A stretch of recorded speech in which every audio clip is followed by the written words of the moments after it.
का भाव हो। गुरुजी नहीं, थोड़ी सी तो और लो।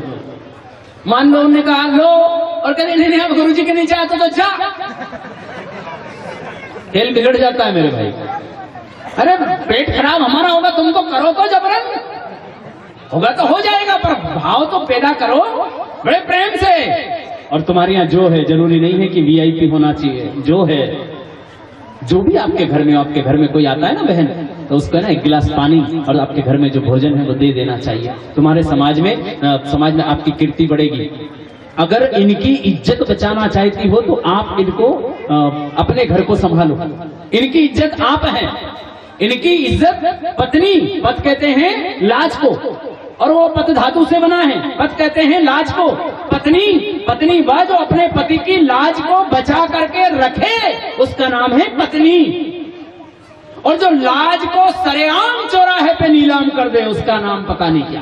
तो भगवान कृष्ण कन्हैया यहाँ पर बैठे हुए, कहा चलो भगवान भोजन करें। मेरे कृष्ण कन्हैया ने कहा भूख नहीं है, और विदुर जी ने इशारा कर दिया। भगवान कृष्ण कन्हैया ने कहा चलो तुम, मैं आता हूँ। अब तो सोने के रथ में बैठ करके नगर बिनौरी निकल रही है, मेरे भगवान की नगर में शोभा यात्रा निकल रही है। और हस्तिनापुर के बीच चौराहे पर विदुर जी खड़े हैं, बहुत भीड़ लगी है। मेरे कन्हैया रथ से उतरे और उतर करके और विदुरानी के घर में चले गए। द्वार पर आवाज लगाई, कहा काकी दरवाजा खोलो। अब तो वो स्नान कर रही थी, आपने कथा सुनी है इसलिए इसको विस्तार नहीं दूंगा। वो स्नान कर रही थी, तो स्नान में अर्धवस्त्र पहने, साड़ी वगैरह पहन न पाई और दौड़ करके आ गई, क्योंकि उनके मन में था कि कन्हैया आ सकते हैं। पति ने कहा था मैं कुछ फल फ्रूट की व्यवस्था करता हूँ, मैं तैयारी करता हूँ, तुम एक काम करो, घर को है ना स्नान आदि करके लिपाई पुताई करो, आसन बिछाओ, कन्हैया कभी भी आ सकते हैं। अब विदुरानी का जो तरंग उमंग भाव वो और जागृत हो गया। अब तो स्नान कर ही रही थी, और जहाँ भाव होता है वहां मेरा कन्हैया आता है। कन्हैया ने द्वार खटखटाया और द्वार खोला है। आज अर्धवस्त्र में थी, अपना पीताम्बर निकाल करके और कन्हैया ने विदुरानी के सुलभा रानी के ऊपर उड़ा दिया। आकर के विचार करने लगी, कहाँ बिठाऊं, कहाँ बिछाऊं, क्या करूं, क्या ना करूं, ऐसा विचार कर रही थी। तो पटा सीधा बिछाना चाहिए, उल्टा बिछा दिया। उसके ऊपर दरी नहीं लेकर के, आसन नया लेकर के बिछाना चाहिए, रात दिन का भूल गई। भाव है और बैठी। कन्हैया भी कम नहीं है, हमारे बड़े छलिया हैं। कन्हैया कहने लगे काकी जी जुलूस चल रहा है, बैंड बाजे बज रहे हैं, थोड़ी शीघ्रता कर दें। क्या हुआ? अरे वहां महलों में भोजन में बहुत देर लगेगी, बहुत समय लगेगा, वो बड़ा आयोजन है, 56 प्रकार का बन रहा है वहां, और मुझे तो अभी रास्ते में भूख लगी है, काकी जी थोड़ा सा भोजन करवाओ ना। अब विदुरानी ने कहा कि मेरे प्रीतम तो लेने गए सामान बाजार में, और घर में क्या, जो घर में अंदर जाकर के देखा इतना सा आटा पड़ा था, काय का? बाजरे का। अब देखा कि शाम को थोड़े से बथुआ के पत्ते, अभी सीजन चल रहा है बाथले का, बथुआ का पत्ता तोड़ करके मुट्ठी भर के रखा हुआ था। कान्हा, कन्हैया, ओ लाला चिंता न करो, अभी बनाती हूँ। आटा गूंथा, एक टिक्कड़ बना, बस एक टिक्कड़ बना।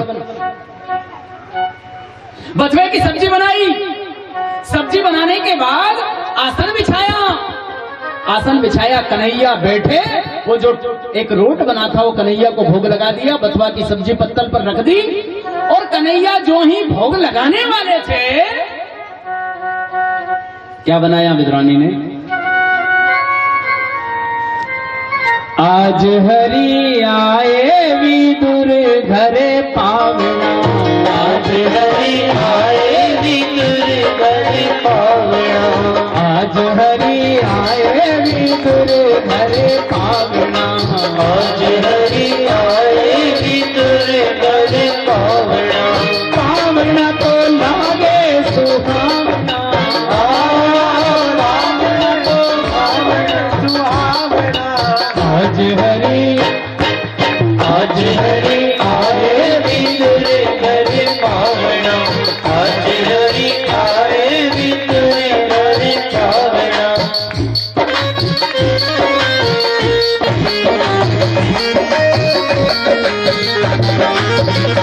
हरि आए विदुर घरे पावना,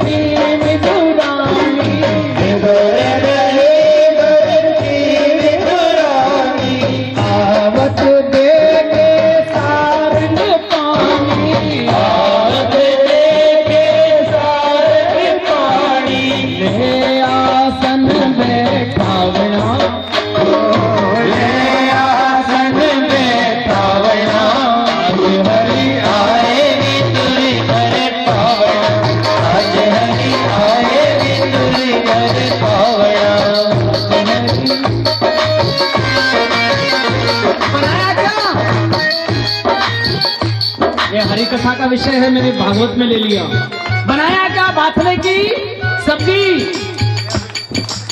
बथुआ की भाजी और बाजरे की रोटी, बथुआ की भाजी और बाजरे की रोटी, बथुआ की भाजी और बाजरे की रोटी, बथुआ की भाजी और बाजरे की रोटी। रुचि रुचि रुचि रुचि रुचि रुचि भोग तो लगावना, आज हरि आए तुरी करे पावना, आज हरि आए तुरी करे पावना। पत्थर लगाई, भोग लगाया, भगवान निवाला लेने ही वाले थे। दुर्योधन आ गया 5-15 साथियों के साथ, शकुनी मामा के साथ आकर के कहा, अरे कन्हैया यहाँ उतर गए, यहाँ बैठ गए, इनके घर में क्या है? बोले भोग लगा रहा हूँ, नाश्ता कर रहा हूँ, ब्रेकफास्ट, मुझे है ना थोड़ा इच्छा हुई भोजन करने की, तुम्हारे यहाँ देर है। बोले देर कुछ नहीं, आपने ही कहा देर से करेंगे। तो बोले नहीं, मुझे थोड़ी भूख लगी है। भूख तो कहीं कभी भी लगी है।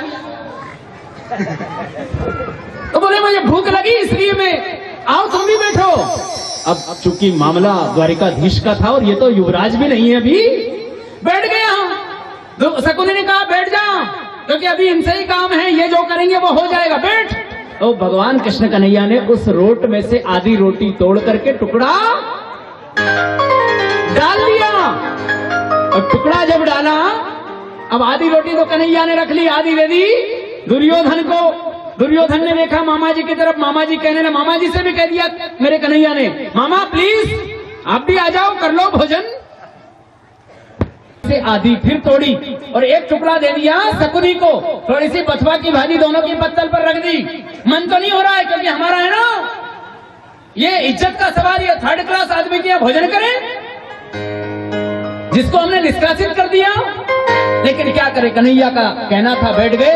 अब तो दुर्योधन ने कहा, मामा एक बात बताओ, ये क्या क्या रेसिपी है, ये कौन सा भोजन है? बोले बथुआ की भाजी। बोले कहाँ तैयार होती है?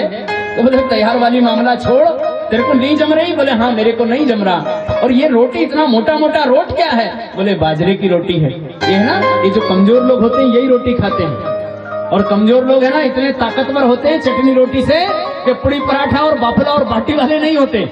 तो कहा फिर क्या करें? बोले तेरे को ना जमे तो रोटी तो मुझे दे, क्योंकि मेरी आदत है, मैं 1 की 2 करता हूँ, मैं जोड़ने का काम करना चाहता हूँ। कन्हैया जोड़ता है, शकुनी तोड़ता है, यहाँ पर विषय अलग है, अर्थ को जोड़ना है। अब उसने रोटी तो ले ली, बोले फिर क्या करें सब्जी का? बोले इसकी गोली बना, और गोली बना मुंह में रख और पानी से निकल जा। कन्हैया भोजन करने लग गए। दुर्योधन ने वो रोटी तो दे दी मामा जी को, मामा जी बड़े स्वाद से खाने लगे, और वो बाथले की भाजी का जो उन्होंने एक गोली बनाई, जैसे भांग का अंटा बनता है ऐसी गोली बनाई, मुंह में रखी। दुर्योधन कहने लगा, रे मामा तूने हर बार मेरे साथ चीटिंग करी, अरे आज तूने पहली यहाँ पर भी मेरे साथ, ये कैसा विश्वासघात हो गया? क्या हुआ? बोले तुमने कहा कि तो खराब है, और मुंह में रखी तो मुझे ऐसा लग रहा है कि आज तो है ना, मुझे शायद वैकुंठ का भोजन भी अच्छा नहीं लगेगा, मुझे 56 प्रकार का भोजन भी सुरुचिकर नहीं लगेगा, इतना स्वाद इसमें भरा पड़ा है। अब इसको क्या करूं? इसका जूस उतारूंगा। इतना प्यारा भोजन। कन्हैया तुम तो वास्तव में स्वादिष्ट भोजन करते हो। तो कहने का भावार्थ मेरे भाई यह है कि भाव हो। कोई तो कहते हैं कि केले रखे थे कुछ ब्रेकफास्ट। कन्हैया चिंता न करो, लो मैं तुम्हें केला देता हूँ, अब खाओ, कदली फल को लीजिएगा। अब जैसे ही गिर को उन्होंने कदली फल का जो छिलका उतार करके दिया और खाने लगे, कन्हैया ने कहा काकाश्री वो टेस्ट नहीं आया जो काकी जी दे रही थी ना, क्योंकि आपके इसमें ना, आपके अंदर फिर भी राजभाव है, राजसी भाव है, और सुलभा काकी के अंदर मातृत्व भाव है, जो ममतामयी होती हैं। मातृ शक्तियां जितनी भाव प्रधान होती हैं, सच बता रहे हैं, सच्चे हृदय से यदि आप भोजन बनाओ, अच्छे मन से भोजन बनाओ, तो खाने वाले को भी आनंद आता है। और यदि कुड़कुड़ करके भोजन बनाओगी, चिड़चिड़ करके भोजन बनाओगी, तो खाने वाले का दिमाग भी खराब हो जाएगा। इसलिए आपसे आज एक प्रार्थना करना चाहता हूँ, ये भोजन बनाते समय आप है ना, या तो मुंह के ऊपर कुछ बांध लिया करो, या फिर मुंह में एक सुपारी का अंटा रख लिया करो, है ना, चिड़ा मत करो जब भोजन बनाओ। और हो सके ना तो भगवान का चित्र अपने यहाँ अन्नपूर्णा का किचन में होना चाहिए। उनको देखते हुए, लक्ष्मी जी को देखते हुए, भगवान जी का दर्शन करते हुए और मन को प्रफुल्लित करते हुए भोजन बनाया करो बहन। वो जो भी खाएगा उसका मन प्रसन्न हो जाएगा। इसलिए भोजन बनाने, पहले के जमाने की बातें कुछ और थी, मैं अक्सर कहा करता हूँ। पहले तो है ना घट्टी चला करती थी, पीसा करते थे, फिर आटा बनता था। पहले की माताएं घट्टी चलाती होंगी और गीत गाती थी। आज की माताएं तो अगर भजन के लिए बुलाओ कि आओ बड़ा बूढ़ा का गीत गावांगा या थोड़ा 2-4 मंगल गीत हो जाएं तो 4 बहन गाएंगे, 2-4 बहन तो है ना बातें करते करते अपना टाइम पास कर देती हैं। उनको भजन गीत, हाँ फिल्मी वाला सिंग सॉन्ग हो तो कोई दिक्कत नहीं। आजकल तो है ना नाच भी बड़े विचित्र में, बैक डांस, खुजली डांस और मीरा डांस कहाँ गयो? मीरा जी भी ने नृत्य किया होगा, वो कहाँ है? वो गायब हो गया। इसलिए हमारी संस्कृतियों के पानी वैसी होगी। लाल रंग का पानी पी के बताओ कोई हो तो यहाँ जिसने पिया हो लाल रंग का पानी। ये लाल रंग के पानी वाले, पानी तो है, पिया, पीने के बाद में बहक गया, कहाँ पैर रखे और कहाँ रखा है। पीने वालों का तो बड़ा मजा है मेरे भाई। दूसरे दिन ये बात नहीं करनी चाहिए, 4 दिन बात करनी चाहिए। और इस गांव में तो पीने का सवाल ही नहीं। राजपूत, ठाकुर, क्षत्रिय, सेलो, पटेल, पाटीदार, विश्वकर्मा, ब्राह्मण, राठौर, आप तो कोई नहीं पीते हो ना? हाँ, अपन क्यों पिया? वैसे हमारे जो चतुर्थ बस्ती वाले लोग हैं उनने तो जनेऊ नहीं ली। राधा स्वामी, राधा स्वामी वाले, राधा स्वामी वाले कुछ नहीं लेते भाई। राधा स्वामी, हमने तो गुरु नाम ले लिए हैं, नामदान ले लिया है, कबीर साहब हमारे गुरुजी हो गए हैं। अब तो हम छुट्टी, अब कुछ नहीं करते, तो फिर जरूरत क्या है? फिर भी मैंने देखा, कल हम लोग निकल रहे थे, मैंने देखा, जानकारी ली तो पता लगा कि ठेके में यहाँ पर कम से कम 2000 से लेकर 4000 तक की आमदनी इस ठेके की अपना गांव का ठेका। दूसरा गांव का नहीं कह रही हूँ, 2 से लेकर है ना इसका खर्चा होगा आमदनी 4000 रुपए रोज। क्या बात है! मैं तो कहता हूँ मैं कथा बंद करूं या ठेको खोलूं। 4000 कौन देगा साहब रोज का? बहुत अच्छी नौकरी है। 120 और उसमें आधा पानी, और पानी पिए कम और एक्टिंग ज्यादा करे। अच्छा, दारू कुट्टों को आज तक इनने दारू पी हो? इनसे यह पूछो कि दारू पीवा का बाद कभी इनने इनके घरवाली कहियो की कि प्लीज मम्मी की, अच्छा की हो तो बताओ। आज तक ये नहीं बोला कि अपनी पत्नी को कि माता जी, अच्छा दारू चढ़े तो पत्नी को बेचारी को ना पूजा जरूर कर दे। भले आदमी गुस्से में हो तो पूजा जरूर कर देते हैं। पड़ोसियों को 2, 4, 5 गालियां अलग मर दे देंगे, फिर लोगों के सामने क्या पी रखी हो के मत छेड़ो। पर इनको ये तो होश है कि पत्नी मम्मी नहीं है, इतना तो कम से कम होश रहता है। तो जैसा पियो पानी वैसी होवे वाणी, और जैसा खाओ अन्न वैसा हो मन। इसलिए अन्न शुद्ध होना चाहिए और वाणी हमारी पवित्र करना हो तो हम लोग जल का प्रयोग करें और ऐसा जल पिए जिससे कुछ लोग ऐसे हों भाई बैठे हों तो उनको बुरा मत मानना, क्योंकि तुम्हारी आदत पड़ी जिससे हूँ हाथ जोड़ के प्रार्थना करूं तुम्हारे पियो बंद करा ही नहीं, अपने कहीं आड़ी खूब पियो। जिनके पीनो पियो, नटा है नहीं, नटे सो मिटे, अपन मना ही नहीं करे मेरी तरफ से। और एक कौवा अपनी तरफ से पियो, क्योंकि तुम नरक में जाओगे तो हमारा क्या ले जाओगे? अच्छा है कम से कम हमें कम से कम 2 गज जमीन ज्यादा मिलेगी अगर स्वर्ग में गए तो, क्योंकि तुम वहां पहुंच गए तो फिर कहीं करोगा। इसलिए पीने वाले कहां जाएंगे? ऐसा नहीं बोलना चाहिए गुरुजी। देवताओं ने भी पी है, राक्षसों ने भी पी है, उनने सोमरस पिया है तो किसी ने शराब पी है तो किसी ने वारुणी पी है। अलग अलग पीने वाले लोग हैं और आप भी तो पिलाने आए हो। मैं सच कहता हूँ जो मैं पिलाने आया हूँ, और वो मेरे जो रामरस की जो खुमारी है वो अगर एक बार मेरा 3 बज गया है, ओवर टाइम चालू होने वाला है, आप 5 मिनट 10 मिनट में लेट आता हूँ तो 10 मिनट आप लोगों की आज्ञा हो तो मैं कथा बाँच लूँ तो पहला स्कंद कर लें। हाँ ठीक है, आप अपने भी वैसे अब भाव। सुखदेव बाबा जैसे ही घर का परित्याग करके जाने लगे, वेद व्यास जी पीछे पीछे जाने लगे। कथा यहाँ थी, ये बीच में अपन ने है ना एक वो आया था छिपक था, ये जो आया था बीच में छिपक था। वेद व्यास जी महाराज जो पीछे पीछे जाने लगे, कहा घर चलो? बोले घर नहीं जाऊंगा, आपने जो श्रीमद् भागवत का निर्माण किया उस निर्माण जो किया उसका प्रचार प्रसार करूंगा। और एकांत में जाकर के साधना करने लगे। एक सुंदर सा एक स्थान था, वहां पर जाकर के बैठ गए हैं। ऐसा कहते हैं सूजी महाराज से सनकादिक ऋषि ने प्रश्न किया, हमने सुना नारद जी दासी के पुत्र थे, अब आपके पुत्र कैसे हो गए और भगवान के अवतार कैसे हो गए? तब कहा गया है कि उनकी माता साधु संतों की सेवा किया करती थी, ब्राह्मणों की सेवा किया करती थी, और सेवा करते करते एक दिन की बात है, छोटा सा 5 साल का बालक नारद उनके साथ में रहा करते थे।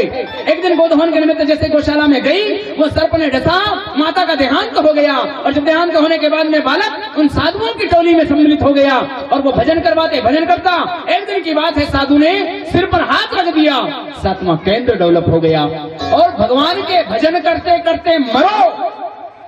ये कथा किस लिए है? कथा सिर्फ इसलिए है, और सब काम तो अपने नहीं, बिना किए ही याद रह जाए, खाली भजन याद नहीं रहे। भजन भूल जाते हैं, माया याद आ जाती है। इसलिए है ना, भगवान का चिंतन होना चाहिए। पहले माला, पहले आसन, ध्यान, धारणा, समाधि, इसके बाद अजपा, जाप, अनंत स्वर और अपनी श्वास श्वास पर भगवान का नाम निकले। इसलिए है सारी व्यवस्था। सब में, हिंदुओं में माला, मुसलमानों में तस्बीह लेते हैं वो बड़ी सुंदर सी। उसमें बीच में एक इमाम होता है, एक मुसल्ला होता है, इमाम होता है, एक लंबा सा पारा होता है, वहां रुक करके बात कर सकते हैं। फिर अल्लाह अल्लाह, फिर बीच में रुको, फिर अल्लाह अल्लाह। लेकिन अल्लाह अल्लाह नहीं, जयराम जी की गड़बड़ हो गया मामला। इसलिए ये नहीं, हमको भी राम राम दिन भर रटना चाहिए। 21,616 श्वास हम पर डे लेते हैं। 21,616 श्वास वहां से आपको दिए। आपको एडवांस में हमने कहा इतनी श्वास लो और हर श्वास में नाम लो। इसलिए भेजा था, यहाँ पर आए थे, यहाँ पर भगवान के भजन करने। गए जन्म में बच्चे नहीं थे क्या हमारे? 84 लाख योनियां भुगत के आए ना। शेर के भी बच्चे होते हैं, सुबरी के भी होते हैं, गधा गधी के भी होते हैं, कुतिया के तो 6 होते हैं और 6 को एक साथ दूध पिलाती है। तो ये कोई वो बहुत वीआईपी काम नहीं हो गया कि हमने घर बना लिया, हमने बच्चों की परवरिश कर दी। परवरिश तो चिड़ी भी करती है, परवरिश चिड़ी भी करती है, परवरिश जानवर भी करते हैं अपने बच्चों की। फिर क्या है? एक ही चीज है इसमें, आकाश तत्व। आकाश तत्व है विवेक का प्रतीक, और बिनु सत्संग विवेक न होई, राम कृपा बिन सुलभ न सोई। लोग है ना, घर बार परिवार से बड़े घमंड में चकनाचूर हो जाते हैं, लेकिन कहना चाहते हैं घर बनाना कोई बड़ी बात नहीं, कुटुंब परिवार को पालना कोई बड़ी बात नहीं। जंगल में तो शेर भी दहाड़ता है तो सारे जानवर एक तरफ भाग जाते हैं, तो उनमें भी है ना स्टैंडर्ड का मेंटेन करने की व्यवस्थाएं हैं। और आपसे निवेदन करना चाहते हैं, शेर कभी राम राम नहीं बोलता, न गधा कभी राम राम बोलता है। इसलिए आपसे प्रार्थना है, हमको भगवान ने जिम्मा दी है, हम भगवान का भजन करें और जीवन को धन्य धन्य करें। अन्यथा हम अपने, कई माताएं हैं यहाँ आने से पहले आधा घंटा कांच के सामने खड़ी होगी, आधा घंटा तक कांच के सामने, अरे अभी चोटी नहीं की, अभी मैंने मैचिंग का कपड़ा नहीं पहना, अभी मैंने पाउडर नहीं लगाया, मैंने अभी बिंदिया नहीं लगाई, अभी ये तो कथा में जा रहे हैं। कथा में सादगी होना चाहिए, कोई बुरी बात नहीं है। आप श्रृंगार करके आए, अच्छी बात है, लेकिन ज्यादा है ना, ज्यादा देर कांच के सामने मत रहा करो। ये कांच है ना दोगला है, ये कांच दोगला है। जो 20 साल की बहन कांच में देख रही, वो कांच को है ना ताले में रख करके ठीक 20 साल बाद देखना उसी कांच में। वो कांच तुम्हारी है ना बदनामी करेगा, वही कांच वो बदनामी कर देगा। वो कांच, कांच का काम क्या है? रियलिटी को, वास्तविकता को प्रदर्शित करना, कांच का काम ये है। और अपना, हम परिवर्तनशील हैं, इसलिए ना इस तन को ज्यादा मत मांझना मेरी बहन। थोड़ा हो सके ना सत्संग के माध्यम से, भाई लोगों से प्रार्थना है, थोड़ा मन को मांझ लेना, और जिसने मन को मांझ लिया उसका जीवन धन्य धन्य हो जाता है। क्या तन मांझता रे, एक दिन माटी में मिल जाना। क्या तन मांझता रे, एक दिन माटी में मिल जाना। क्या तन मांझता रे, एक दिन माटी में मिल जाना। क्या तन मांझता रे, एक दिन माटी में मिल जाना। माटी में मिल जाना बंदे, माटी में मिल जाना।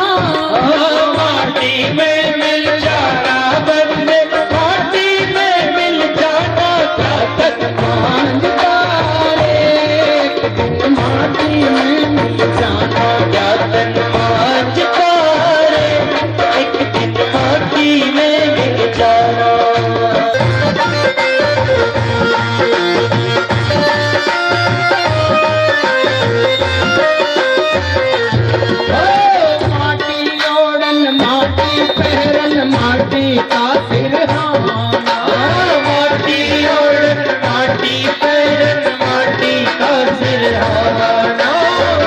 माटी ओढ़न माटी पहरन माटी का सिरहा माटी ओढ़न माटी पहरन माटी का सिरहा